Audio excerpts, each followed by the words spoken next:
It is exactly 12:30 a.m. when Gulu steps off the train. He is traveling to visit his sick grandmother, his Dottie, but looking around the completely dark Hollyapur station platform, he finds no auto rickshaws, no taxis, and no station staff.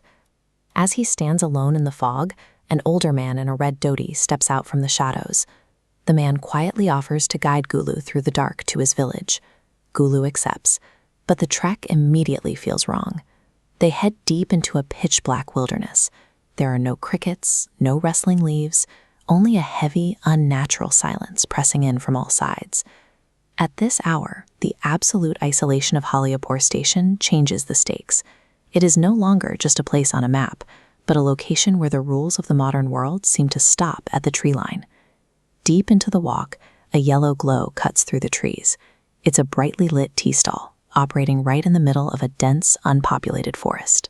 The few patrons sitting on the wooden benches are eerily quiet. When Gulu asks why a shop is open so late, one of the men stares at him and says that the night is specifically waiting for certain travelers.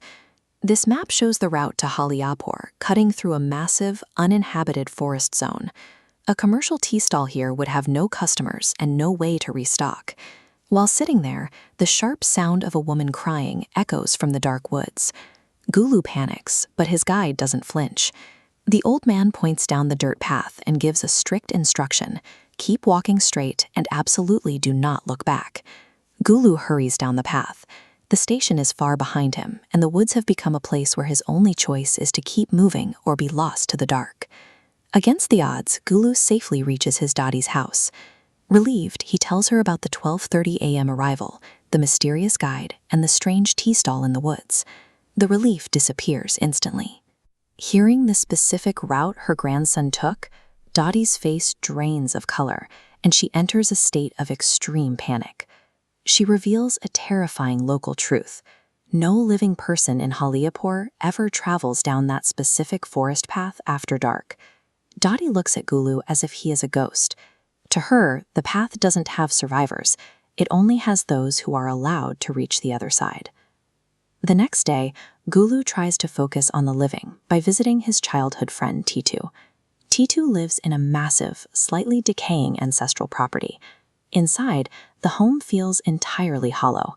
The rooms are completely empty, though Titu brushes it off, claiming his family is simply away visiting another village. After a few minutes of catching up, Titu steps out of the room to fetch some water. Gulu's left sitting completely alone in the silent house. Then the silence is broken. The same weeping from the forest is now bouncing off Titu's walls. The sound has followed him inside. The crying is identical to the sound in the woods, but it is no longer coming from the trees. It is coming from somewhere deep within the house. Looking for the source of the noise, Gulu spots a closed door down the hall. The handle is covered in a thick layer of undisturbed dust, making Titu's claim that the house is a lived-in family home impossible. Cautiously pushing the door open, he steps into a room crammed with dozens of old canvases. They are Titu's childhood paintings. The nostalgia vanishes as Gulu sees what Titu has actually been painting. The canvases are covered in jagged, twisted scenes that seem to depict the very woods Gulu just escaped. These aren't just hobby sketches. They're a visual record of a mind that hasn't been focused on the living world for a long time. Moving deeper into the room, Gulu's eyes lock onto a specific sequence of 3 pictures hanging side by side on the wall. He looks at the first, then the second. When his gaze hits the third, he lets out a violent scream. He turns, sprints out of the room, and runs desperately out of the house. By the time he bursts through his Dottie's front door, he is in shock. She frantically asks what happened, but his voice is entirely gone. He can only stare at her in silence. This graph shows the progression. The forest was a warning, and the house was a threat. But this final point, the third picture, is where the terror reaches a level that causes his mind to simply shut down. It is the moment his voice disappears. What did Gulu see on that wall that stole his ability to speak? Was it a portrait of his arrival, or proof that Titu never left the woods? Subscribe to find out the secret of the third picture.